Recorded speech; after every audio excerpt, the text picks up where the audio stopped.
Om Swastiastu, selamat sore kepada Bapak atau Ibu, dosen pengampu mata kuliah perencanaan ruang dalam. Sebelum itu, izinkan saya memperkenalkan diri terlebih dahulu. Perkenalkan, nama saya Sinyoman Restu Yoga Suara, NIM 19621210092, kelas A2. Kajian program ruang kantor konsultan arsitektur. Yang pertama ada pelaku atau sivitas. Pelaku adalah semua makhluk hidup yang dapat bergerak atau berpindah dari satu tempat ke tempat lainnya. Manusia dan atau hewan peliharaan. Dan melakukan kegiatan tertentu dalam sebuah tempat. Selanjutnya ada jenis dan jumlah pelaku. Yang pertama, jenis pelaku, direktur. Jumlah pelaku, 1. Aktivitas pelaku, yaitu penanggung jawab atas sebuah proyek. Yang kedua, jenis pelaku, staf perencanaan atau arsitek, yang dimana jumlah pelakunya ada 7. Aktivitas pelaku, yaitu 1. Melakukan perencanaan arsitek, yang kedua, melakukan desain arsitektur, yang ketiga, membuat spesifikasi bangunan, dan yang terakhir, merancang site plan dan block plan. Yang ketiga, jenis pelaku, yaitu drafter, yang dimana jumlah pelakunya ada 2. Dan aktivitas pelaku yaitu membuat gambar pelaksanaan, yang kedua menyesuaikan gambar perencanaan dengan kondisi nyata di lapangan. Yang ketiga menjelaskan kepada pelaksana lapangan. Jenis pelaku yang keempat yaitu pengawas lapangan. Jumlah pelaku ada 3. Aktivitas pelaku yaitu bertanggung jawab kepada ahli arsitektur. Yang kedua membantu ahli arsitektur dalam pengolahan data. Yang kelima, jenis pelaku estimator. Jumlah pelakunya ada 1, aktivitas pelaku, keterampilan komunikasi yang baik. Yang kedua, pengetahuan dasar matematika. Yang terakhir, jenis pelaku yaitu administrasi. Jumlah pelakunya ada 2, dan aktivitas pelakunya melakukan seleksi atau perekrutan pekerja di proyek untuk pegawai bulanan sampai dengan pekerja harian dengan spesialis keahlian masing-masing sesuai posisi organisasi proyek yang dibutuhkan. Selanjutnya ada kegiatan aktivitas. Kegiatan merupakan seluruh tugas dan peran dalam pelaku atau semua tanggung jawab yang harus dilakukan pelaku dalam suatu fungsi tertentu, kegiatan dan bersifat komunal atau bersama atau individual yaitu sendiri. Jenis dan intensitas kegiatan. Yang pertama jenis pelakunya yaitu direktur. Aktivitas pelaku yaitu penanggung jawab atas sebuah proyek. Yang kedua buang air kecil dan air besar. Dan yang ketiga istirahat. Intensitas kegiatan. Penanggung jawab atas sebuah proyek sering tetap. Buang air kecil dan air besar sering tetap. Istirahat sering tetap. Yang kedua ada staf perencanaan arsitektur. Melakukan perancangan arsitektur, melakukan desain arsitektur sering tetap, membuat spesifikasi bangunan sering tetap, merancang site plan dan block plan sering tetap, buang air kecil dan besar sering tetap, istirahat sering tetap. Dan yang ketiga ada drafter, membuat gambar pelaksanaan sering tetap, menyesuaikan gambar perencanaan sering tetap, menjelaskan kepada pelaksana sering tetap, buang air kecil dan besar sering tetap, istirahat sering tetap. Dan selanjutnya ada pegawai lapangan, bertanggung jawab kepada ahli arsitektur sering tetap, membantu ahli arsitektur dalam pengolahan data sering tetap, buang air kecil sering tetap, istirahat sering tetap. Estimator, keterampilan komunikasi yang baik, pengetahuan dasar sering tetap, pengetahuan dasar matematika sering tetap, buang air kecil dan besar sering tetap, istirahat sering tetap.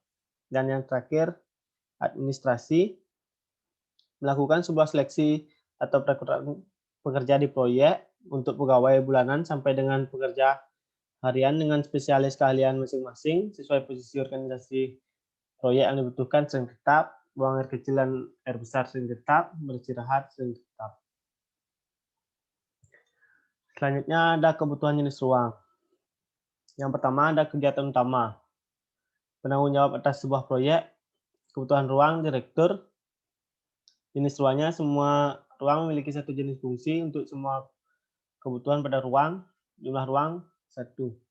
Yang kedua kegiatan utama, melakukan desain arsitektur, kebutuhan ruang, staf perencanaan untuk arsitek, jumlah ruang 1.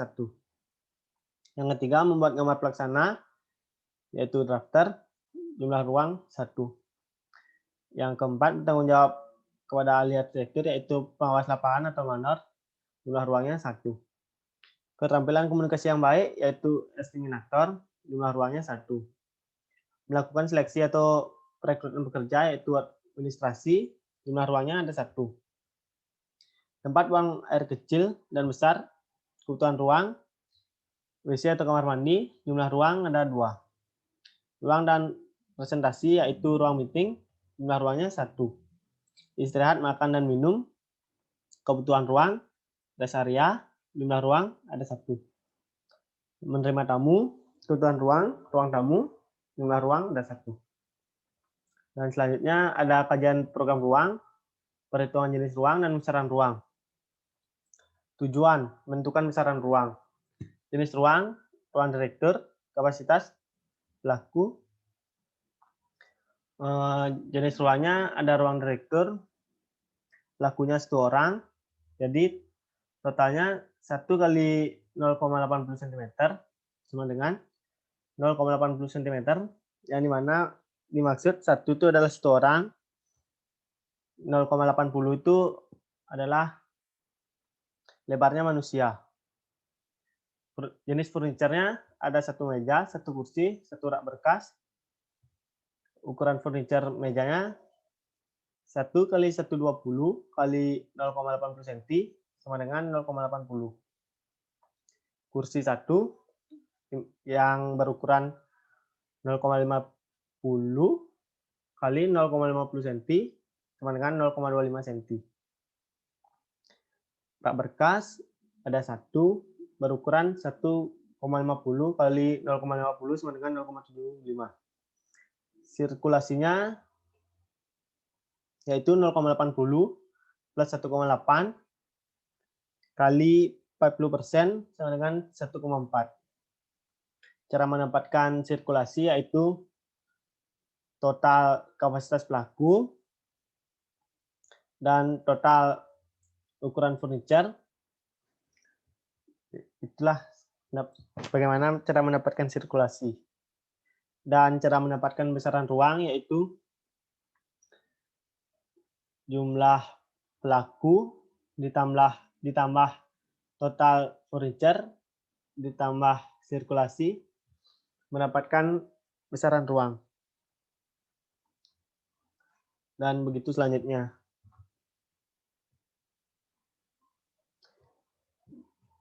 Ini contohnya seperti tadi,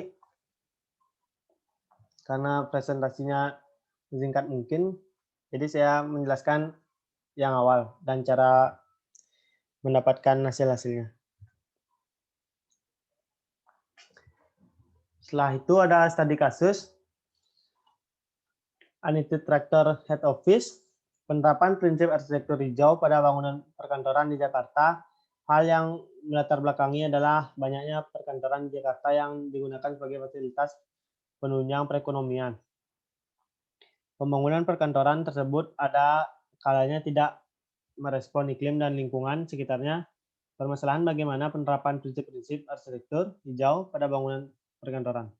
Tujuannya adalah untuk mengidentifikasi dan mendeskripsikan prinsip-prinsip arsitektur hijau dan penerapan pada studi kasus yang diteliti.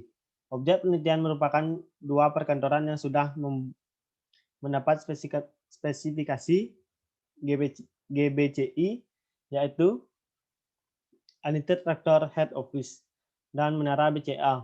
Metode penelitian yang digunakan adalah deskripsi kualitatif dengan menganalisis penerapan prinsip-prinsip arsitektur hijau pada 2 studi kasus tersebut. Hasil dari kajian ini adalah perkantoran yang diteliti sudah didesain dengan memanfaatkan kondisi alam serta menggunakan material yang ramah lingkungan. Selain itu, 2 bangunan ini menerapkan konsep hemat energi yang merespon positif terhadap lingkungan, tapak, dan pengguna.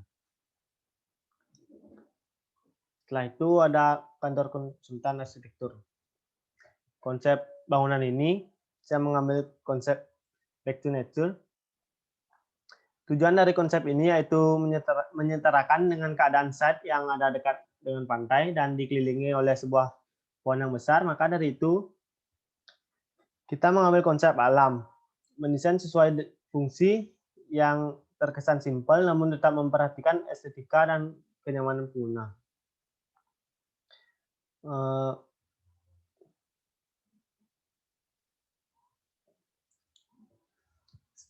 Setelah itu temanya, pada bangunan ini mengambil tema green architecture dengan bertujuan membuat sebuah kantor konsultan arsitektur yang ramah lingkungan seperti meminimalisasi konsumsi sumber daya alam, efisien energi, pengguna air yang bijak dan berkelanjutan, dan material non polusi serta daur ulang. Mood board. Kantor konsultan arsitektur ini saya menggunakan material semen polis, kayu, dan cat abu-abu, serta karpet dengan bahan alami. Bagian keramik saya menggunakan granit. Dengan material, saya memilih lampu klasik dan rak kayu. Meja juga kayu dengan didominasikan dengan baja. Mungkin sekian presentasi dari saya. Jika ada salah kata, saya mohon maaf. Saya tutup dengan Om Santi. Om Santi Santi Santi Om.